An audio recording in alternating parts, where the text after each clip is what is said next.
بسم الله الرحمن الرحيم. وعن أبي ذر رضي الله تعالى عنه قال أتيت النبي صلى الله عليه وسلم. ابو ذر یہ بہت فقیر اور سادہ قسم کے صحابی ہے اور بہت ہی متوکل علی اللہ صحابی ہے. ہر معاملے میں اللہ پر ان کا توکل رہا اور کبھی اپنے لیے کوئی چیز جمع نہیں کی. اصل نام ان کا جندب بن جنادہ ہے.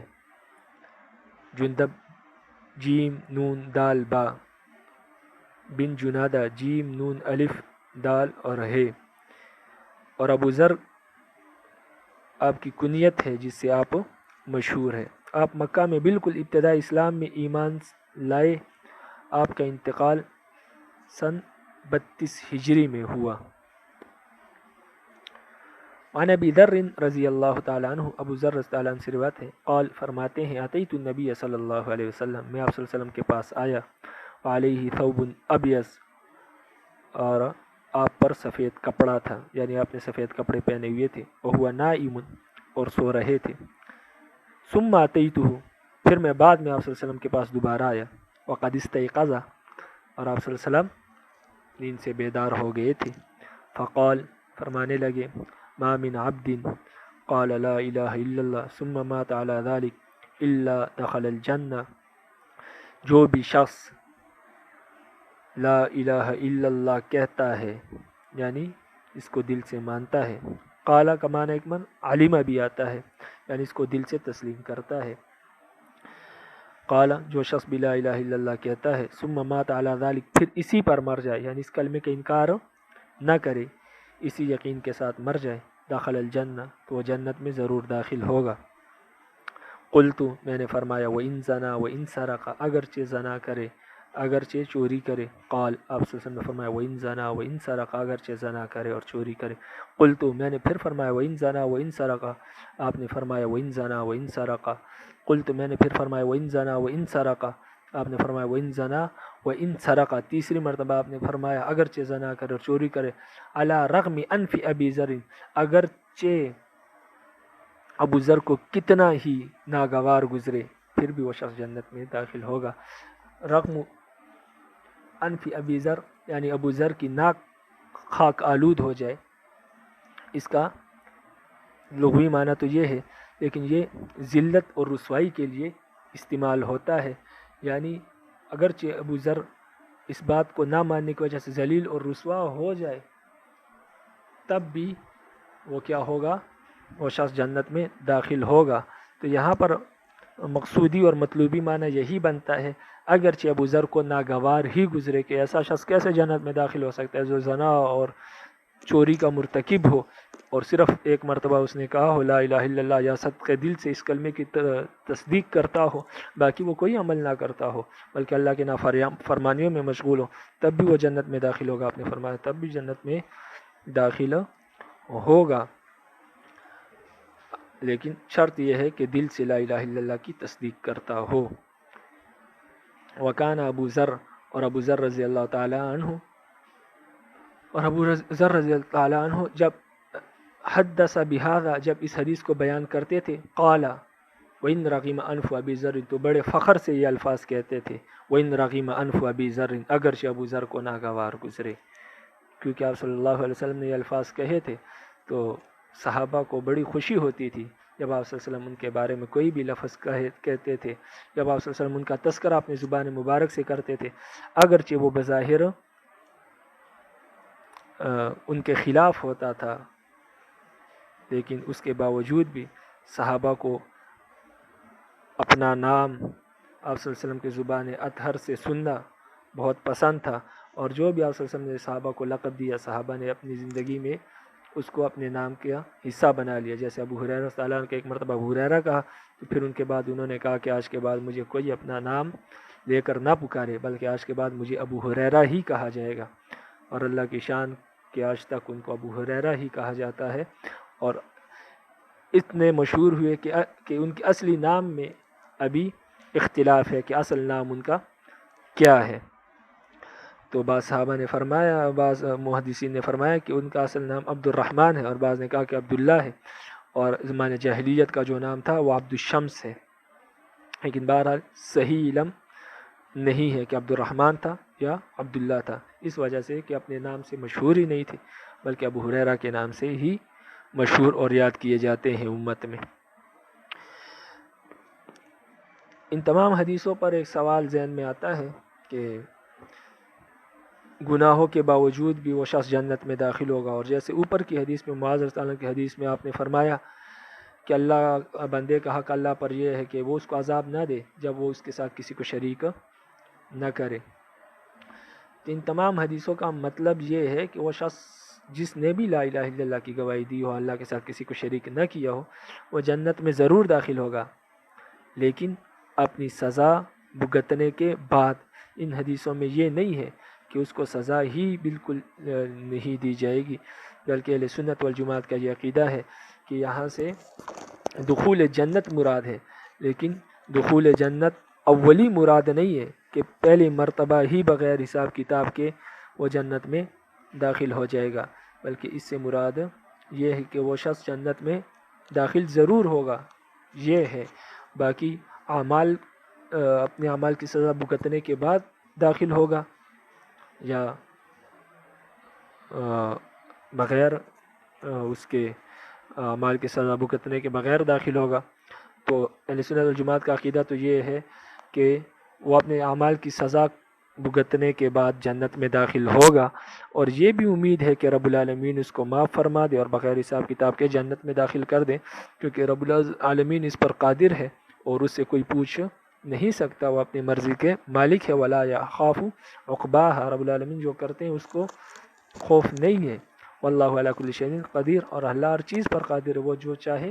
کر سکتے ہیں، تو یہ بھی کر سکتے ہیں کہ تمام گناہ معاف کر دے اور ان کو جنت میں داخل کر دے، اور یہ بھی ہے کہ ان کو سزا دی جائے اور اس کی سزا بھگتنے کے بعد وہ جنت میں داخل ہو جائے۔ رب العالمین ہم سب کو اپنے عذاب سے محفوظ فرمائے اور بغیر حساب کتاب کے جنت میں داخلہ نصیب فرمائے۔ وعن عبادة بن الصامت رضی اللہ تعالی عنہ قال قال رسول اللہ صلی اللہ علیہ وسلم، عبادہ بن صامت رضی اللہ تعالیٰ عنہ سے روایت ہے، ان کا تعارف پہلے گزر چکا۔ قال رسول اللہ صلی اللہ علیہ وسلم، رسول اللہ صلی اللہ علیہ وسلم نے فرمایا، من شہید لا الہ الا اللہ وحدہ لا شریک لہ، جو بندہ اس بات کی گواہی دیتا ہے کہ اللہ کے سوا کوئی معبود نہیں، وہ وحدہ لا شریک ہے، اس کا کوئی شریک نہیں، وان محمد عبدہ و رسولہ، اور محمد صلی اللہ علیہ وسلم اللہ کے بندے اور اس کے رسول ہے، وان عیسیٰ عبد اللہ، اور عیسیٰ جو ہے وہ اللہ کے بندے ہیں، اور رسول اور اللہ کے رسول ہے، وابن امتہ، اور اللہ کی لونڈی کے بیٹے، اللہ کی لونڈی یعنی مریم علیہ السلام کے بیٹے ہیں، وَكَلِمَتُهُ أَلْقَاهَا إِلَى مَرْيَمَ وَرُوحٌ مِّنْهُ، اور اللہ کے ایک کلمہ ہے، اللہ کی ایک حجت ہے جس کو اللہ نے مریم علیہ السلام کی طرف القاء کیا، وَرُوحٌ مِّنْهُ، اور روح اللہ ہے، وَالْجَنَّةُ وَالنَّارُ حَقٌّ، اور اس بات کی گواہی دے کہ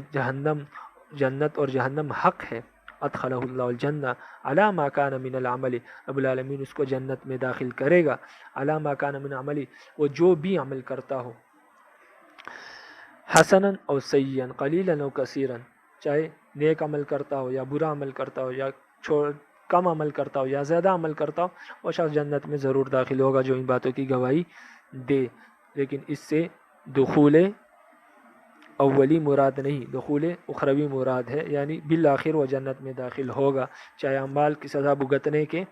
بعد ہی کیوں نہ ہو۔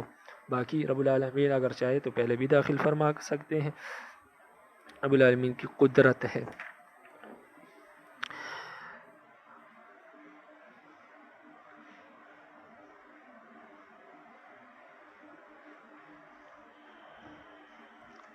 یہاں عیسیٰ عبداللہ، یہاں پر نصارہ سے جو عیسائی ہے ان پر تردید ہے کہ وہ عیسیٰ ابن اللہ کہتے ہیں، لیکن یا بعض اللہ مانتے اس کو اور بعض اللہ کے بیٹے مانتے ہیں، تو آپ صلی اللہ علیہ وسلم نے ان کی تردید کی کہ یہ بھی ماننا لازم ہے کہ عیسیٰ علیہ السلام اللہ کے بندے ہیں، یہ بھی اسلامی عقائد میں سے ایک عقیدہ ہے، اور جو عیسائی اگر مسلمان ہو جائے لیکن جب تک اس کو نہ مانے کہ عیسیٰ علیہ السلام اللہ کے بندے ہیں تب تک وہ مسلمان نہیں ہو سکتا۔ وَكَلِمَتُهُ، رب العالمین عیسیٰ علیہ السلام کو کلمۃ اللہ کیوں کہتے ہیں؟ تو کلمۃ اللہ اس لیے کہتے ہیں کہ وہ اللہ کی طرف سے ایک حجت اور ایک دلیل تھی کہ رب العالمین نے ان کو بغیر باپ کے پیدا کیا اور اللہ کی قدرت کا مظہر تھا، اس لیے ان کو کلمۃ اللہ کہتے ہیں۔ اور روح اللہ بھی اس لیے کہتے ہیں کہ رب العالمین نے ان کو ابتداءً ہی محض اپنے ارادے سے پیدا کر دیا، یعنی اس کے لیے کسی سبب کے رب العالمین نے سبب کے ذریعے ان کو پیدا نہیں کیا، کیونکہ سبب تو یہی ہے کہ ان کے والد بھی ہوتے اور ان کی والدہ بھی ہوتی، لیکن ان کو بغیر سبب کے رب العالمین نے صرف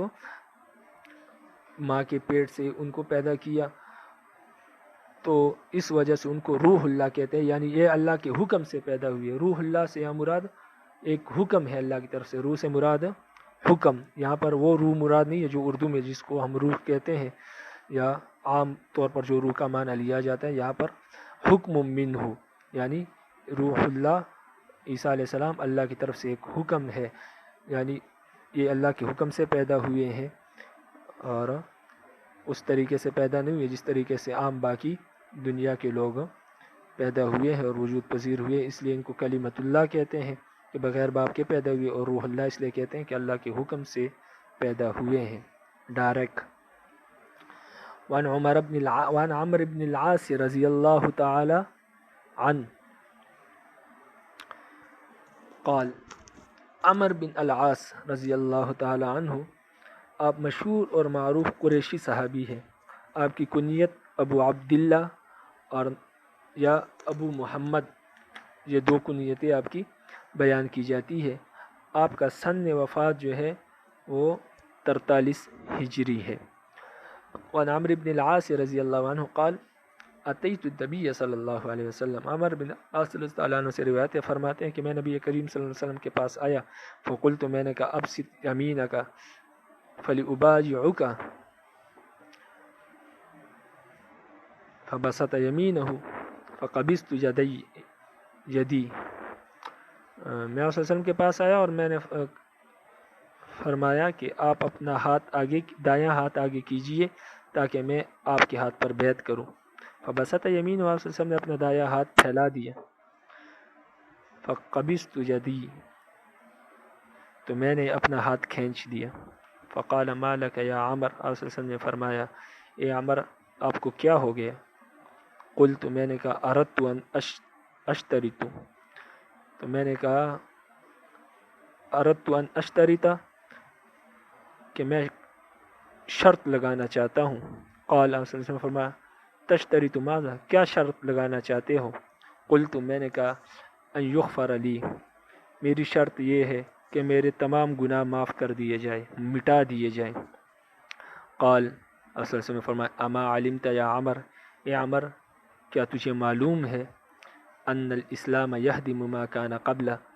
اسلام ان تمام گناہوں کو مٹا دیتا ہے جو اسلام سے پہلے کیے ہوتے ہیں۔